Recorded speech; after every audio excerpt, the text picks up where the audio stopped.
Nomine Patris et Filii et Spiritus Sancti. Amém. Vamos rezar e nos colocar na presença de Deus para bem nos preparar para essa aula.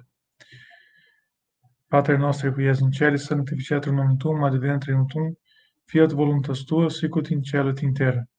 Panem nostrum quotidianum da nobis hodie, et dimitte nobis debita nostra, sicut nos dimittimus debitoribus nostris, et ne nos inducas in tentationis, sed libera-nos a malo. Amém. Em nome de Patris et Filii et Spiritus Sancti. Amém. Muito bem.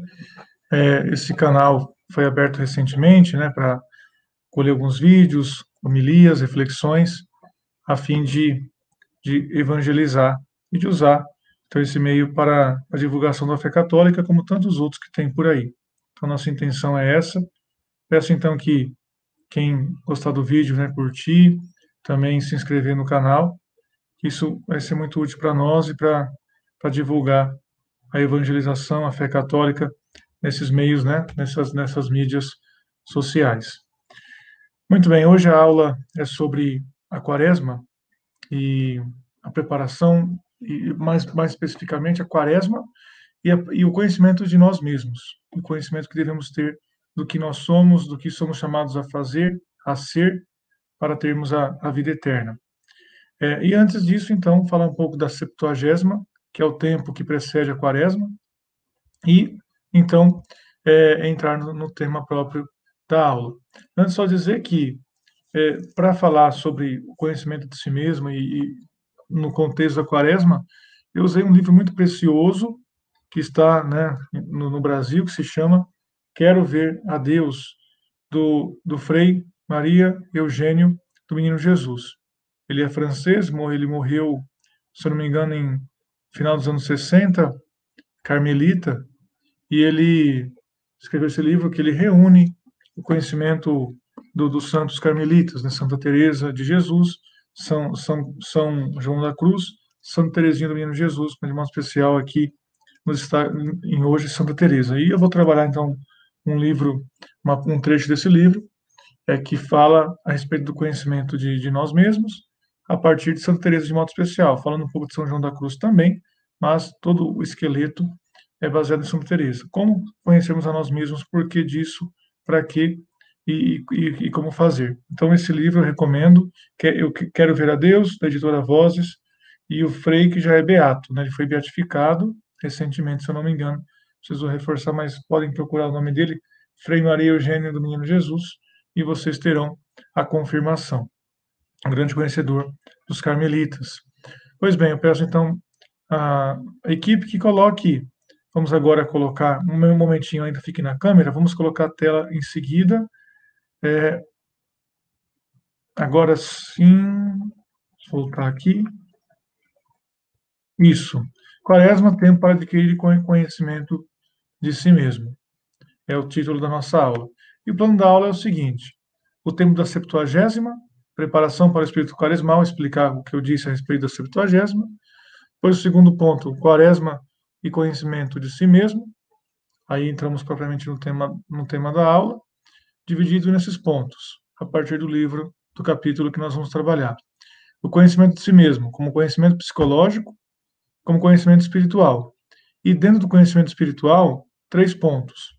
O que somos diante de Deus, as riquezas sobrenaturais que recebemos e as nossas más tendências. E, finalmente, sabendo o que é o conhecimento de si mesmo, falar como adquirir conhecimento de si mesmo. Estão aí os pontos, então, colocados para a nossa aula de hoje. Pois bem, começamos com o tempo da Septuagésima. É um tempo que está presente na liturgia tradicional da Igreja, que, então, prepara para a Quaresma. São 3, na verdade, o tempo da Septuagésima são os 3 domingos antes da Quaresma. Ele serve como tempo de transição entre o tempo depois da Epifania, que é de cor verde, e o tempo da Quaresma, propriamente dita. Então, no tempo da Septuagésima, o que acontece? A Igreja, então, prepara os fiéis para os rigores da penitência quaresmal. É composto, então, dos domingos da Septuagésima, propriamente, primeiro domingo desse tempo, chama-se Domingo da Septuagésima, O outro domingo seguinte, 60ª, o domingo seguinte, 50ª, que foi o domingo passado, que é o domingo antes da quaresma, e em seguida, quarta-feira de cinzas, primeiro domingo da quaresma, que em latim se diz 40ª. Então, por que esses nomes 70ª, 60ª, 50ª? Porque se referem a quantos dias mais ou menos se está da Páscoa. Então, 70ª, mais ou menos 70 dias. 60ª, mais ou menos 60 dias. 50ª, a mais ou menos 50 dias da Páscoa. Assim como 40ª indica os 40 dias de preparação para a paixão, morte, né, e ressurreição do Senhor. Então, é um tempo importante. Ele já tem uma origem bem antiga, como nós vemos aqui. A quaresma tem origem apostólica. Desde o comecinho, a igreja tem esse tempo, né, de celebração. O próprio Papa São Leão Magno, lá do século V, fala que a quaresma tem origem num preceito apostólico, até porque a primeira festa a ser celebrada pela igreja é a Páscoa. Então, surgiu desde muito cedo a preparação para a Páscoa, através da penitência, do jejum, dos exercícios espirituais desse tempo que depois foi chamado de Quaresma. Mas nós vemos aqui muito bem, com São Máximo de Turim, já em 465, a existência de uma pré-quaresma, quer dizer, no período ali patrístico, né, o contemporâneo de vários santos padres. Em 465 já havia, então, uma pré-quaresma, porque São Máximo falava de uma antecipação de uma semana da quaresma, para que ficassem 40 dias completos de jejum, porque às vezes não dá o tempo todo, né, de jejum, os 40 dias completos. São Cesário de Arles menciona a prática, e também São Gregório Magno, o grande Papa São Gregório Magno, também grande Papa que promoveu a liturgia católica, que morreu no ano 604, fala que em Roma havia 2 semanas de pré-quaresma. Depois, em um século, quer dizer, até o ano 700, se tornariam 3 semanas, ou seja, 70ª, 60ª, 50ª. E, nessa mesma época, entraram na liturgia os elementos, de penitência. Vamos ver quais são esses elementos. O objetivo também era graduar a entrada no jejum quaresmal, de modo especial nos monges, nas pessoas que viviam mais rigorosamente a quaresma. Primeiro se eliminava a carne, depois os ovos e laticínios, até entrar no jejum propriamente dito. Olha que jejum é esse, hein? Quer dizer, antes da quaresma já se eliminava a carne, depois os ovos e laticínios. Imagina só durante a quaresma, né? No jejum propriamente dito. Então, como que é o tempo da Septuagésima? Como que ele se destaca? Usa-se a cor roxa, como na quaresma e advento. Não se entoa mais o glória e o aleluia. É então interessante que tem uma despedida do aleluia. Nas primeiras vésperas, ou seja, na oração que os sacerdotes rezam na tarde do sábado, que antecede o domingo da Septuagésima, se reza, né, a liturgia das horas, normal, as vésperas, e ao final se fala Benedicamus Domino, aleluia, aleluia, deu graças, aleluia, aleluia, aleluia. Se fala 5 vezes, pela última vez o aleluia, para depois silenciar. E aí entra o grande silêncio do aleluia. É uma espécie de despedida. Fala um monte, para depois silenciar, porque vão ficar, todos esses dias vai ficar sem o aleluia, até na Vigília Pascal, na noite de Sábado Santo, que volta, então, esse, essa, essa palavra, né, de glória, de canto da igreja. O glória também é eliminado. Então, cor roxa não tem glória, não tem aleluia. Bom, isso é só uma passagem, uma pincelada sobre o tempo da Septuagésima, que deve então ser vivido com muita atenção também, sem distrações, como já uma preparação para a Santa Quaresma. Então, entramos agora propriamente no tema da nossa aula, que é Quaresma e conhecimento de si mesmo, com 2 frases, né? Uma do Gênesis, que se usa na liturgia da quarta-feira de cinzas, e outra frase, aqui nos 2 primeiros tópicos, de Santa Teresa de Jesus. Primeira frase, memento homo quia pulvis est et in pulvis reverteris, que é aquela do Gênesis. Lembra-te que és pó e ao pó has de voltar. Lembra-te que és pó e ao pó has de voltar. Como o que Deus falou para Adão. E a outra frase, então, conhece-te a ti mesmo, né? é o que diz Sócrates, né, na sua filosofia, conhece-te a ti mesmo. Já mesmo os pagãos, as filosofias todas, falam de que é necessário conhecer a si mesmo, mas o cristão católico sabe que isso é muito mais necessário, não só para matar curiosidades é, externas, assim, o que eu sou, como mera curiosidade, mas como uma necessidade de alma, como uma necessidade de crescimento, no amor a Deus e ao próximo, no cumprimento da nossa missão aqui na Terra. Por isso que nós devemos nos conhecer, nós devemos conhecer nossa alma, que somos chamados a ser.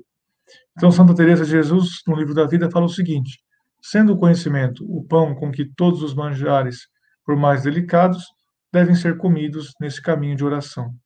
Então, ela chama o conhecimento de pão, que mesmo que a gente coma manjares, coisas assim muito preciosas, deve acompanhar todas as nossas refeições. Então, a Santa Teresa era espanhola, né? Então, o pão é a base da alimentação deles, mas para nós, a gente poderia dizer, o conhecimento é o arroz e feijão que a gente tem que acompanhar sempre na comida. Então, mesmo, pode ter uma carne, pode ter não sei o quê, mas o arroz e feijão é o sustento mesmo, e as outras coisas são acompanhamento. A gente gosta muito de comer a mistura, mas o arroz e feijão está acompanhando tudo, né? Então, nós temos que acompanhar isso com o nosso conhecimento, para não perder de vista o nosso objetivo. E aí, então, Santa Teresa motiva para o conhecimento, né, as suas filhas espirituais, as carmelitas, né, de quem ela era diretora espiritual, também superiora. Ela fala: não seria grande ignorância, filhas minhas, que se perguntasse a uma pessoa quem é ela, e ela não conhecesse nem soubesse quem foi seu pai, sua mãe, ou a terra em que nasceu? E ela continua: se isso seria grande insensatez, muito maior, sem comparação, é a nossa, quando não procuramos saber quem somos e só nos detemos no corpo. Então, se é ignorante quem não se preocupa em saber suas origens, da sua família, do lugar onde nasceu e viveu, mais ignorante, mais insensato é aquele que não conhece a sua alma, que é chamado assim. Então, é muito grave isso. Depois, Santa Teresa continua explicando que, enquanto vivemos, e até por humildade, nós precisamos conhecer a nossa natureza miserável, porque, diz ela, experimentamos terríveis sofrimentos por não nos entendermos. Olha só, nós sofremos demais, porque nós queremos uma coisa, mas como aquilo vai contra, aquilo não está ordenado com o nosso conhecimento pessoal, com aquilo que nós somos, nós sofremos e fazemos os outros sofrer. E corremos o risco, então, de não crescer da amizade com Deus, porque não nos conhecemos e, portanto, não conhecemos o que Deus quer de nós. E ele fala, no caso aqui, uma citação do padre Maria Eugênio: Deus é, a um só tempo, fim e princípio do conhecimento próprio. Então, nós devemos nos conhecer a nós mesmos para chegarmos a Deus, e ao mesmo tempo é Deus que, estando conosco como princípio da nossa vida, nos dá a capacidade de nos conhecermos, nos dá as graças necessárias para nós nos conhecermos. Então, é importante ter esses pressupostos aí para a nossa caminhada. Então, Santa Teresa, voltando um pouquinho aqui no tópico anterior, então, Quaresma, conhecimento de si mesmo, estamos nesse ponto. Então, são dois pontos especiais: conhecimento psicológico e conhecimento espiritual. Vamos agora, então, tratar do conhecimento psicológico. E é interessante que o padre Maria Eugênio comenta que Santa Teresa fez avanços na psicologia, né, por sua intuição, por sua inteligência, por sua experiência do mundo interior, muito grandes. E ela fez avanços mais do que qualquer outro filósofo, disse um padre no pós-revolução francesa, porque ela tem ricas descrições do mundo interior e das faculdades da alma. Portanto, jogam luz sobre o que nós somos por dentro. Não só a nossa alma, mas também as nossas faculdades interiores, né? As nossas paixões e as capacidades que nós temos em nosso coração. Ela tem uma descrição, então, muito profunda e joga luz sobre isso. E ela também, outra imagem que Padre Maria Eugênio usa é a expressão dissecar. Quando eu disseco um animal, por exemplo, eu abro ele por inteiro. É para ver certinho o que tem, o que não tem, para conhecer em detalhes o corpo dele. E quando fala de secar a alma, é realmente se aprofundar por completo. E ela fala então para suas irmãs, num trecho que não está aqui no computador, mas está no livro. É de suma importância para nós, é de importância para nós, irmãs, entender que a alma não é algo escuro, pois como não a vemos, o mais frequente é parecer que não há outra luz interior além do que nós vemos. Supomos equivocadamente que dentro de nós reina uma espécie de escuridão. Ela fala que não, que é possível sim conhecer a nossa alma e aqui entendendo também a nosso psicológico, né, as capacidades que nós temos também da parte psicológica. Então, uma coisa está relacionada com a outra. A alma é o mais profundo, né, a nossa constituição espiritual, mas o nosso psicológico é uma espécie de comunicação, né, entre a nossa corporeidade e a nossa alma, né, e o profundo do nosso ser. Segundo aqui o que ela fala e o que a gente vê pela experiência mesmo da nossa vida. Pois bem, quais são então os três pontos que o Padre Maria Eugênia destaca no trabalho dela? Lembrando, fazendo parênteses, né, Santa Teresa de Jesus nasceu no ano 1515 e morreu no ano de 1582, na Espanha, doutora da Igreja, né, grande santa, reformadora do Carmelo, e São João da Cruz foi seu contemporâneo, teve amizade com ele. Ele reformou o ramo masculino do Carmelo, enquanto Santa Teresa reformou o ramo feminino. E São João da Cruz viveu, então, mais alguns anos aí na frente de Santa Teresa. Pois bem, quais são essas três verdades que aparecem, né, no pensamento de Santa Teresa a respeito das faculdades da vida espiritual, da vida psicológica, melhor dizendo? As três verdades psicológicas na expressão do Padre Maria Eugênio. Primeiro, é a distinção das faculdades, ou seja, a diferença, por exemplo, que existe entre imaginação e entendimento. Né? A imaginação é aquilo solto, as imagens que nos vêm, tanto a partir de coisas que nós já vivemos e que nos recordamos, ou a partir de coisas que nós queremos, que nós sonhamos, que nós projetamos, ou coisas que vêm de modo imediato, sem controle, em nossa mente. Essa é a imaginação. Né? Enquanto o entendimento é aquilo que raciocina e que discorre, a capacidade de raciocinar e discorrer. São duas faculdades mais externas, né, do que as faculdades mais profundas da alma. Então, isso ajuda uma pessoa a entender os problemas e a não cometer besteira na relação com Deus. Então, saber que a distinção entre imaginação e entendimento, por exemplo. E depois, a outra verdade que ele percebe no pensamento de Santa Teresa, a verdade psicológica, é a existência de duas regiões na alma. Uma região mais exterior, mais agitada, em que estão a imaginação e o entendimento, nessa dimensão mais exterior da alma.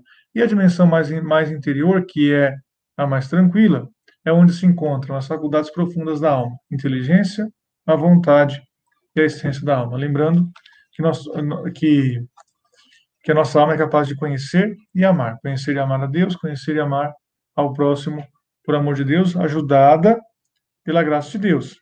Mas a alma já tem uma estrutura capaz de receber aquela graça. É interessante saber disso, né?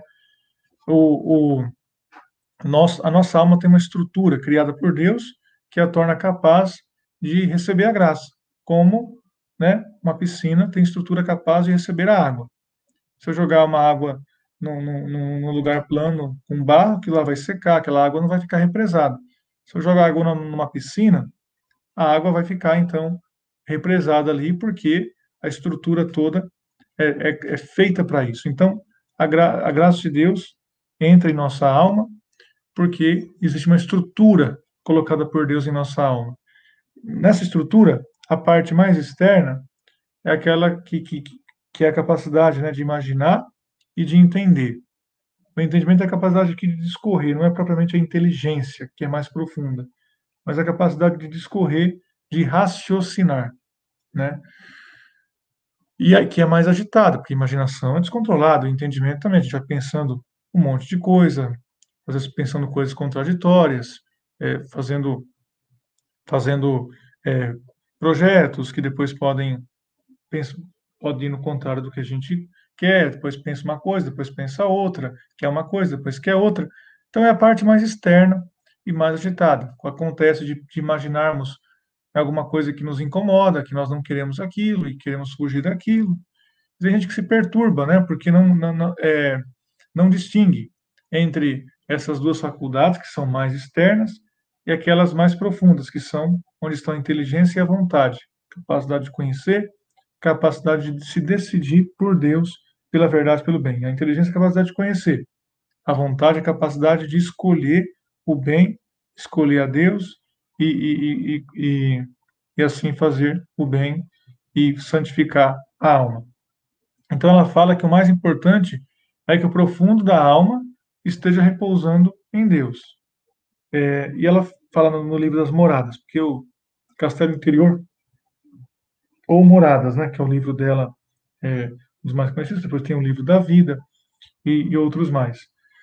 Ela fala, e muitas vezes, pelo contrário, a alma está muito unida a ele, quer dizer, ao rei, a sua majestade, a Jesus, nas moradas mais elevadas, ao passo que a imaginação se encontra nos arrebaldes, quer dizer, nas bordas do castelo, padecendo com 1000 animais ferozes e peçonhentos. Isso é importante dizer, porque ela fala que muita gente se perde, porque acha que, como a imaginação está agitada, o entendimento está agitado, a pessoa acha que não está unida com Deus, sendo que o que nos une com Deus é a nossa vontade, é estarmos com o coração em Deus e não cometermos pecado e fazermos atos de amor, de boas obras e de correspondermos à graça de Deus. A parte exterior pode estar perturbada, como o oceano. A parte mais exterior do oceano é agitada pelas ondas, né, pelo vento e tudo mais. A parte mais profunda é silenciosa, calma, né, estável.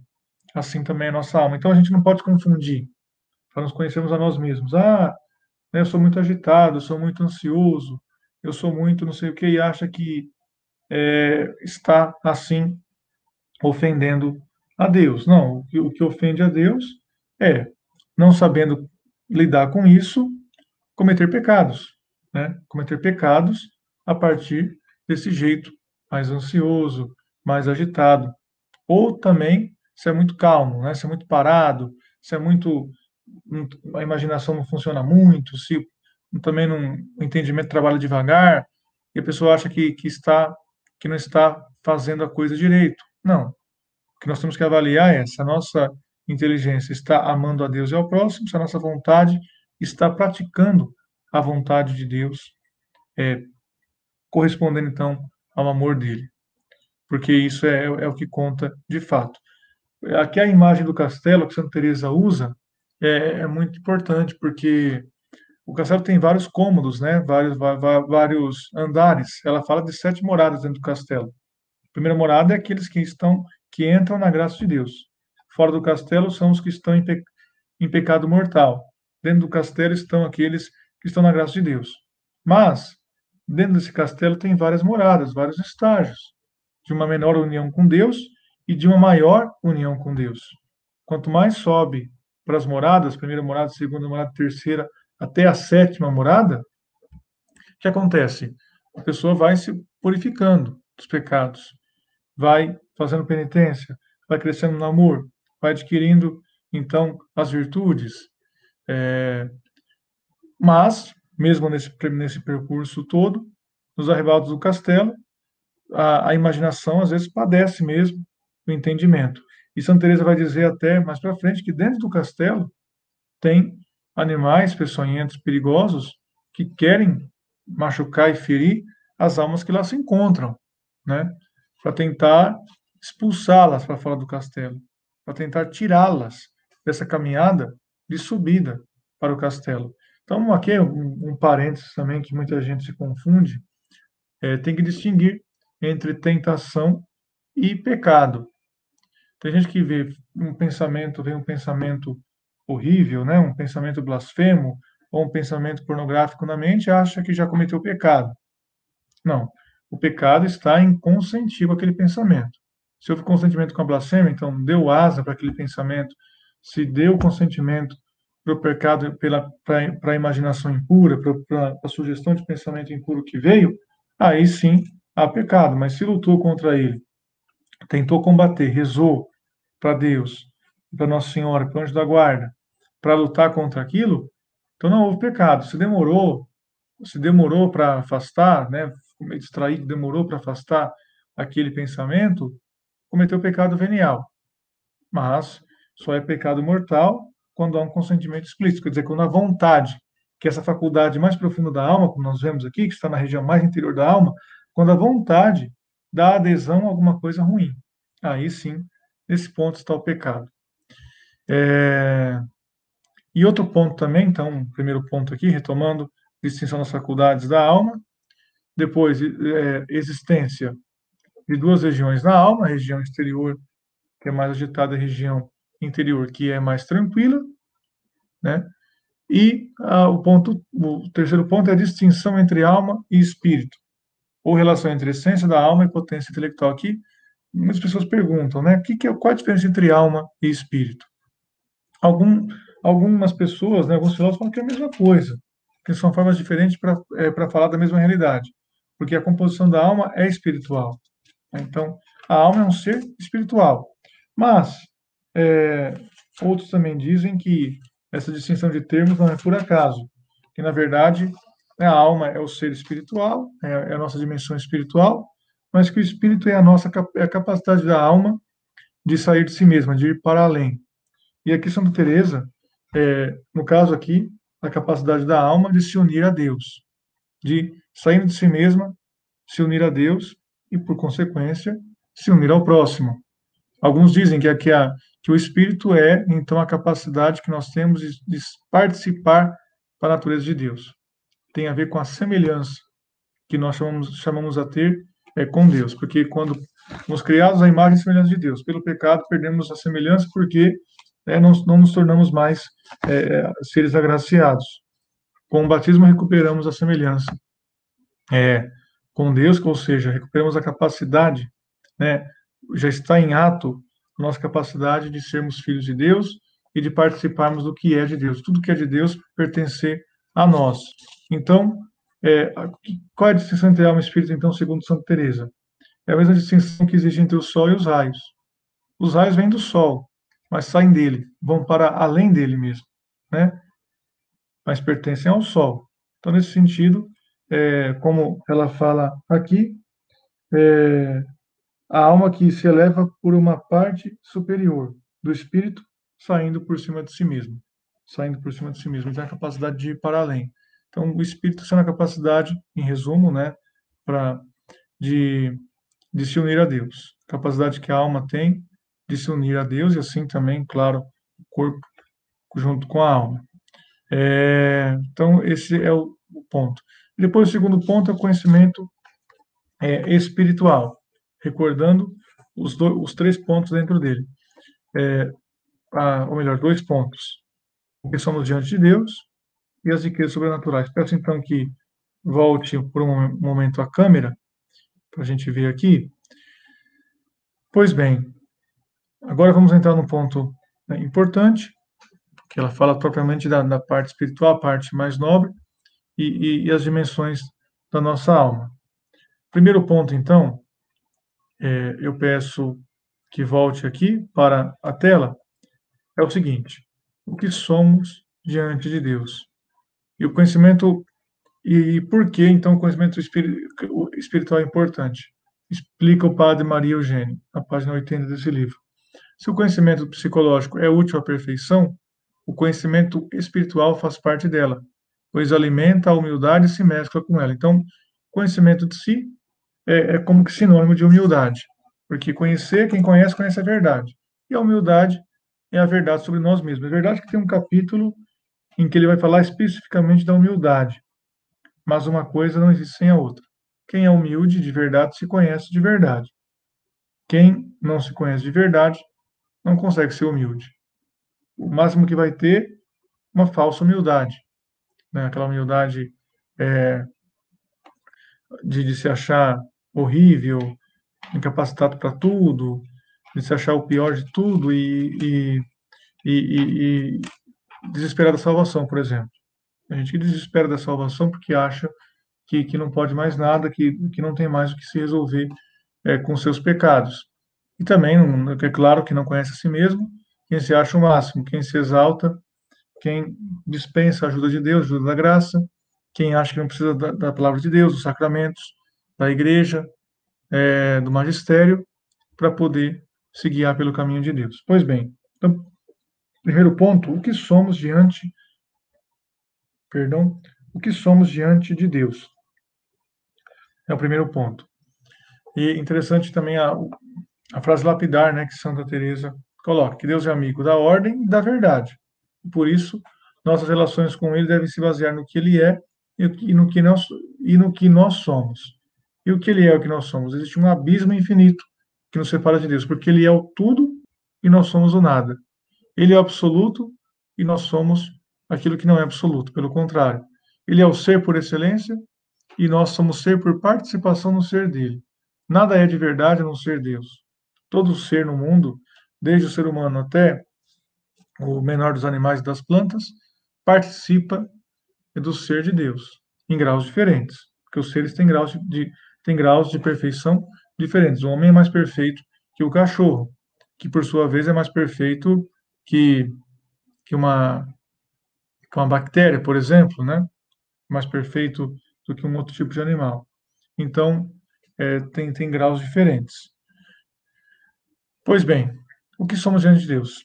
Existe essa absoluta diferença. E Deus disse para Santa Catarina de Sena, uma santa da Idade Média do século XIV: Sabes, minha filha, quem tu és e quem eu sou? Tu és aquela que não é. Eu sou aquele que sou. Lembrando que essa afirmação ressoa em nossos ouvidos, porque é a mesma que o Senhor disse para Moisés e revelando o seu nome, no capítulo 3 de Êxodo. Eu sou aquele que sou. Como é o seu nome? Como eu vou falar do Senhor para o povo, o que eu respondo sobre quem é o Senhor? Eu sou aquele que sou. Ou seja, o ser, o absoluto, o que dá sustento para tudo, sem o qual nada acontece, nada se realiza, nada é possível. Por isso que nosso Senhor, que é Deus, disse: sem mim nada podeis fazer. Isso vale desde a parte natural, parte material, até a parte espiritual. Não é só a parte espiritual, não. Se nós estamos vivos, trabalhando, mesmo as pessoas que não creem em Deus, que não o servem ou que o desprezam, estão vivos por causa dele.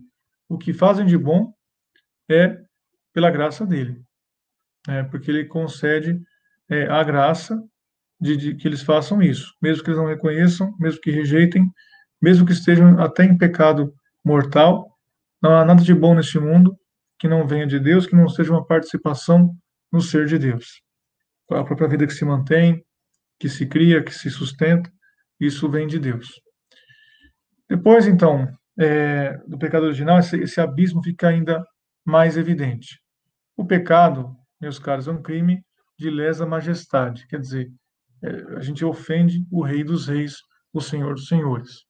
E o pecado é tão grave, é tão sério, não é brincadeira, que ele pode perturbar, sim, os desígnios providenciais de Deus e pode, então, colocar desordem na sua sapiente criação. Por exemplo, o desígnio de Deus é para a salvação de todos os seres humanos, todos. Mas o pecado faz com que muitos, né, alguns dizem que até a maioria, se perca. Por quê? Porque Deus quer que todos se percam? Não, o desígnio dele é a salvação de todos. Mas pelo mau uso da liberdade, pelo desprezo às suas graças, muitos se perdem, né? Então, é claro que ele usa disso, né? Ele permite isso. Não é que ele é fraco e que não consegue evitar essa situação, ele permite porque ele é bom e nos criou livres, e se queremos usar mal a nossa liberdade, então assumamos as consequências do nosso erro, mas o pecado é muito grave porque, de fato, ele mexe Quando a gente faz mal para alguém, a gente interfere também nos desígnios de Deus para aquela pessoa. Né? Quando uma pessoa deve ser padre e outra a dissuade, né, a desencoraja a ser padre, está interferindo nos desígnios de Deus. Se alguém deve se casar e força a pessoa a ser padre, está interferindo também nos desígnios providenciais de Deus. Enfim, o pecado é muito sério. Então, o pecado original, aqui é bom dizer a respeito disso, o pecado original, ele quebrou nossa comunhão com Deus, então nós precisamos recuperar a comunhão pela cruz de nosso Senhor Jesus Cristo e pela ressurreição do Senhor. Depois nós vamos falar sobre isso aqui de modo mais direto, na parte das riquezas sobrenaturais. Pois bem, o reconhecimento dessa verdade coloca a alma numa quietude, que nada pode perturbar, pois é a sua verdade. Então, a alma tem connaturalidade com a verdade. A nossa inteligência, a nossa vontade foram criadas por Deus para conhecer a verdade. Então, quando nós conhecemos a verdade de nós mesmos, isso desconcerta, porque percebemos como somos pó, né? Como somos pequenos, como somos nada. Mas, ao mesmo tempo, isso nos dá uma quietude interior que ninguém pode tirar, porque nós conhecemos a verdade. É como quando se define uma situação. Eu não sei o que está acontecendo de verdade, tudo. Eu fico inquieto, não sei se está acontecendo isso ou aquilo. E depois eu descubro a verdade. Ao mesmo tempo que eu descubro a verdade, aquilo me dá inquietação, porque se é algo desagradável, aquilo me inquieta, mas ao mesmo tempo se resolve. Eu conheci a verdade. Mesmo que aquela situação seja ruim, eu conheci uma coisa que é ruim, mas é a verdade. Então, ao mesmo tempo, vem uma quietude interior, né? E isso, então, leva a alma a duas atitudes: a reconhecer o abismo, leva, então, a tremer diante da divina majestade, tendo medo de ofender a Deus, não querendo ofender a Deus, nosso Senhor, e, ao mesmo tempo, um impulso para um amor audacioso para com o Senhor. Temos a audácia de amor. Nós usamos as paixões, todas as faculdades da nossa alma para amar a Deus. Por outro lado, quando nós reconhecemos a nossa miséria, e aqui é importante como os santos tiveram essa capacidade de conhecer a própria miséria. São João Maria Vianney, a ele foi dada a graça de conhecer a sua miséria, e ele então ficou a vida inteira marcado por isso. Por isso que ele também era muito humilde e se dava conta da sua incapacidade, da sua miséria. Também isso levou a ele a querer sair da paróquia para ir para o mosteiro, para chorar a sua vida e os seus pecados. Imagina, São João Maria Vianney querendo chorar seus pecados. O que nós devemos esperar de nós, então? Quantas lágrimas devemos esperar dos nossos olhos? Então, ele, conhecendo essa verdade, a pessoa se torna mais santa e se torna mais tranquila, embora com essa inquietação interior que é normal. Depois, então, as riquezas sobrenaturais. Embora tão miseráveis, a verdade é que também fomos feitos à imagem de Deus. E somos chamados a participar da natureza divina. Nós somos capazes de conhecer e amar a Deus como Deus conhece e ama. É uma faculdade divina que os anjos têm capacidade de conhecer e amar, e que nós temos também capacidade de conhecer e amar dentro do nosso nível, no nível de cada um, de acordo com os dons que Deus concede a cada um. Somos chamados a ser perfeitos como o Pai Celeste. E no livro das Moradas, olha o que Santa Teresa diz. É muito sério isso, porque as coisas da alma sempre devem ser consideradas com plenitude, amplidão e grandeza, sem receio de exagerar. Sua capacidade suplanta tudo o que podemos considerar. Então vejam só, a alma, quando nós conhecemos a miséria do nosso ser, nós não podemos desconsiderar a grandeza a que somos chamados. E tudo que diz respeito à alma é muito grande. Não podemos exagerar. Não. O que é maior do que participar da natureza divina? Do que ser filhos de Deus? Do que ser chamados a entrar no céu e reinar para sempre com Deus? O que há de maior do que isso? E nós, pobres vermes, pobres criaturas, nada que nós somos chamados a isso. Então, ao mesmo tempo que você fala daquilo lá da miséria, também Santa Teresa fala que a alma é um castelo de diamante e cristal, formosa esplendorosa, árvore da vida plantada por Deus. E nesse mesmo sentido, na mesma linha dessas santas místicas, Santa Ângela de Foligno, que viveu no século XIV também, Jesus disse a ela: eu não te amei por brincadeira. Olha que frase cortante, né? Não estava brincando quando eu morri na cruz por você. Não estava brincando quando eu vim ao mundo por você. Não estava brincando quando eu te criei, quando eu cuidei de você, quando eu te fiz batizar, quando eu te dei as minhas graças, quando eu me dei a você na Eucaristia, quando eu te perdoei pela confissão, quando eu te purifiquei pelas situações, pelos sofrimentos da vida. Então, nós temos uma dignidade muito grande. Não é brincadeira o que Deus fez, ele leva a sério. Então, por isso que, para o coração de Deus, cada gesto de amor nosso tem uma importância que a gente nem imagina. E cada pecado também tem um peso muito grande, porque ofende, né? Porque suja esse cristal, porque trinca esse cristal, né? Porque suja esse diante, porque não corresponde à perfeição que nós somos chamados a ter. Coisa de alma é coisa muito séria. Peço mais uma vez que volte a tela, a câmera, para nós, então, já caminhando perto, né, da nossa conclusão. Pois bem, então, conhecimento de si mesmo, a parte das nossas misérias, conhecer também a nossa grandeza. Podemos voltar, então, para a tela. Voltando, então, para a tela, precisamos entender o que é, o que são os dons preternaturais. Pelo que eu percebi aqui, eu não coloquei essa parte no slide, por erro meu, mas é uma coisa bem simples. Depois do pecado original, que na verdade, perdão, como eu não coloquei, faltou outro título, que são as nossas más inclinações. Então tem, além podem ver aqui no início, né? Tem o que somos diante de Deus, as riquezas sobrenaturais que nós temos e as nossas más tendências. Aqui na tela não está, mas falando rapidamente sobre isso, diz o seguinte: nós somos criados por Deus com os dons sobrenaturais e preternaturais.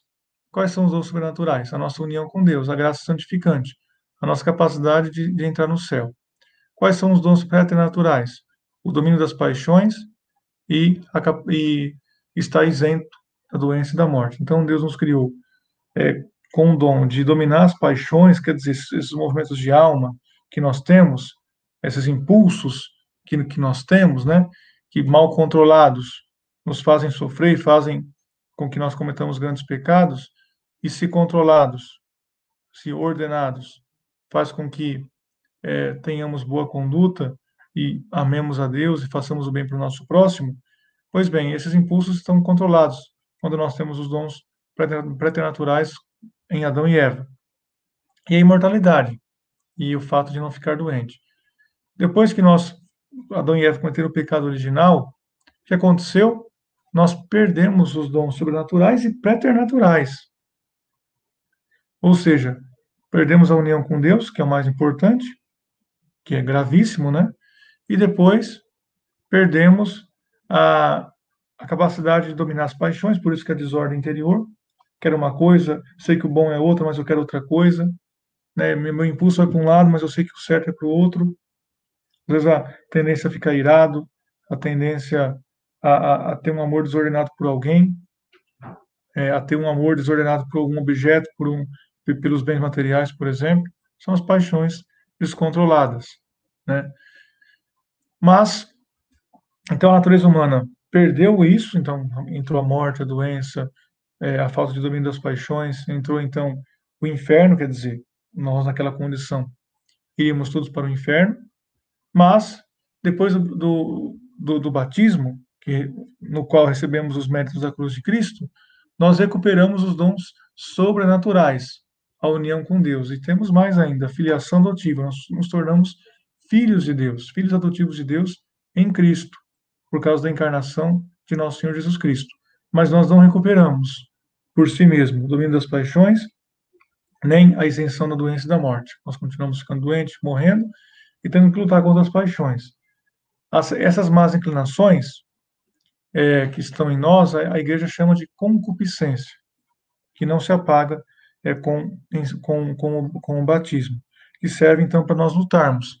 A concupiscência fica em nós como uma forte pressão, e nós devemos trabalhar com a ajuda da graça de Deus para nos santificar justamente pelo combate à concupiscência. A concupiscência está a nosso favor.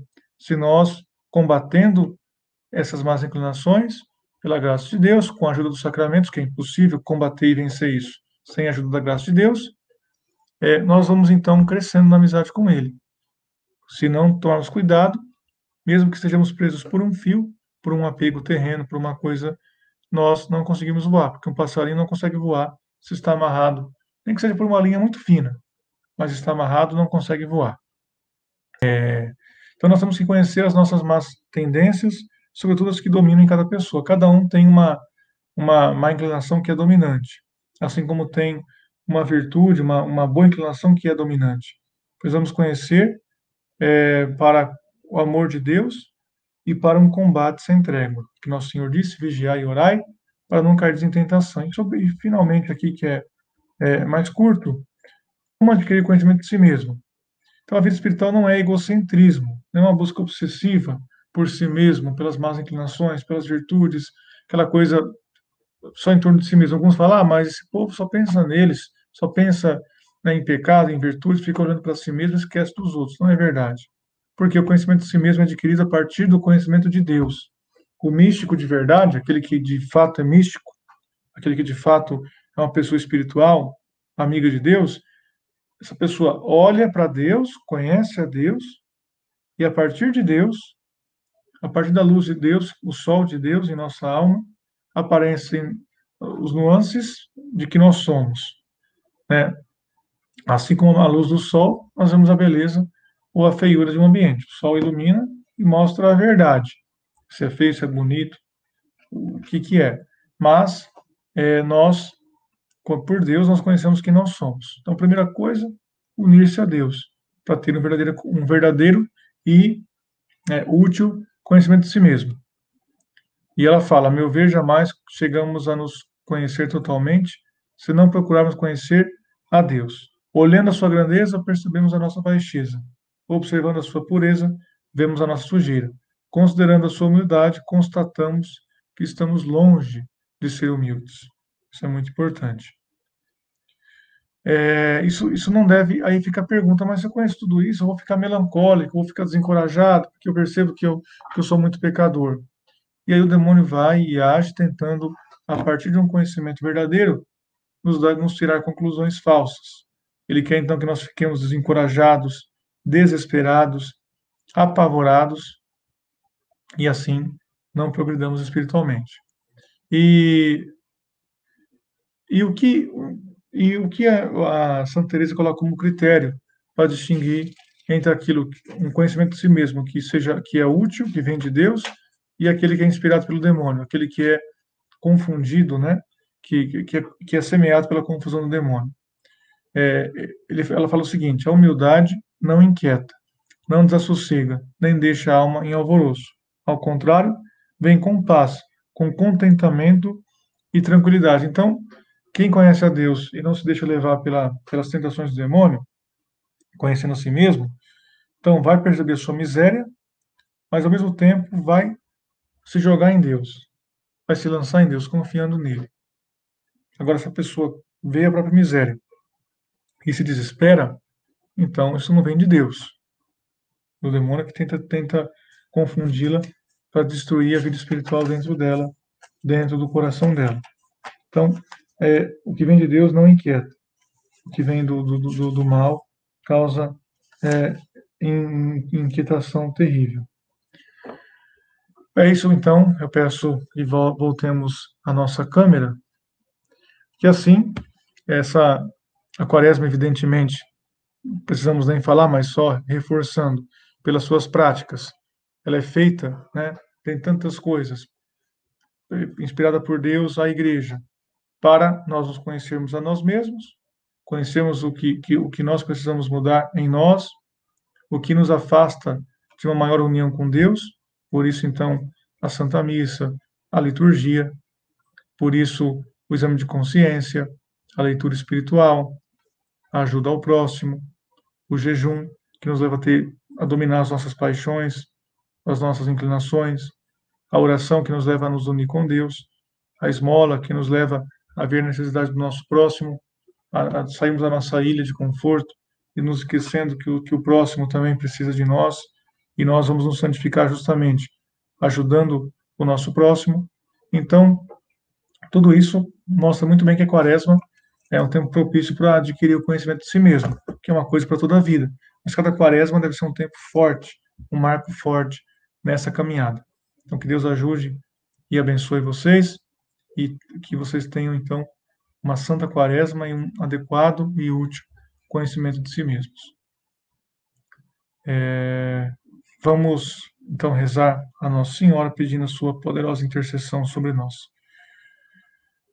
Ave Maria, gracia plena, Dominus tecum, benedicta tu in mulieribus et benedictus fructus ventris tui, Iesus. Santa Maria, Mater Dei, ora pro nobis peccatoribus, nunc et in hora mortis nostre. Amém. Dominus vobiscum, et cum spiritu tuo, benedicat vos, omnipotens Deus, Pater et Filius et Spiritus Sanctus. Amém.